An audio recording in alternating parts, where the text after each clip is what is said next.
Hello, my name is doctor Naysha અને આજે આપણે 19 ઓલ્ડ બોયનો એક્સિડન્ટનો કેસ ડિસ્કસ કરીશું કે જેમાં એમનો ઉપરનો ફ્રન્ટ ટીથ એ ડેમેજ થઈ ગયો હતો, એ તૂટી ગયો હતો અને એમને એક્સ્ટ્રીમ પેઇન હતું એ સાઈડ.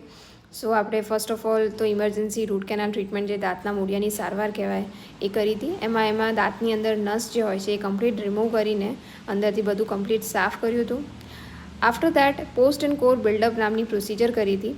એ બેઝિકલી એ હોય છે કે જ્યારે દાંતનો સ્ટ્રક્ચર 50%થી વધારે જ્યારે લોસ થઈ જાય ત્યારે એને એક પોસ્ટ અંદર દાંતની અંદર ફિટ કરવાનો હોય છે કે જેમાં એને દાંતને સપોર્ટ મળે અને એના ઉપર આપણે દાંતના રંગનો સિમેન્ટ જે છે એ બિલ્ડઅપ કરી શકીએ, જેનાથી એને એક પ્રોપર હાઇટ મળે, જે આપણે ક્રાઉન જે ઉપર કવર બેસાડવાનું છે એના માટે એક પ્રોપર એને સપોર્ટ મળે. તમે જોઈ શકો છો અહીંયા કમ્પ્લીટ આપણે post and core treatment complete કરી દીધી છે અહીંયા.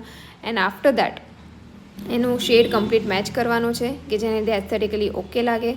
અને આફ્ટર દેટ 3D સ્કેનિંગથી આપણે એનું ડિજિટલ ઇમ્પ્રેશન લઈએ છીએ, બિકોઝ આગળનું તો ઈચ્છે એટલે એસ્થેટિકલી કમ્પ્લીટ સરસ રીતે ઇમ્પ્રેશન લેવી, એનો શેડ મેચ કરવો બહુ જરૂરી છે. અને પેશન્ટની એજ બી બહુ નાની છે.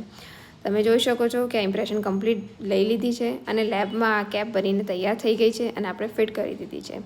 You can see the results and it was a complete satisfying patient. Thank you.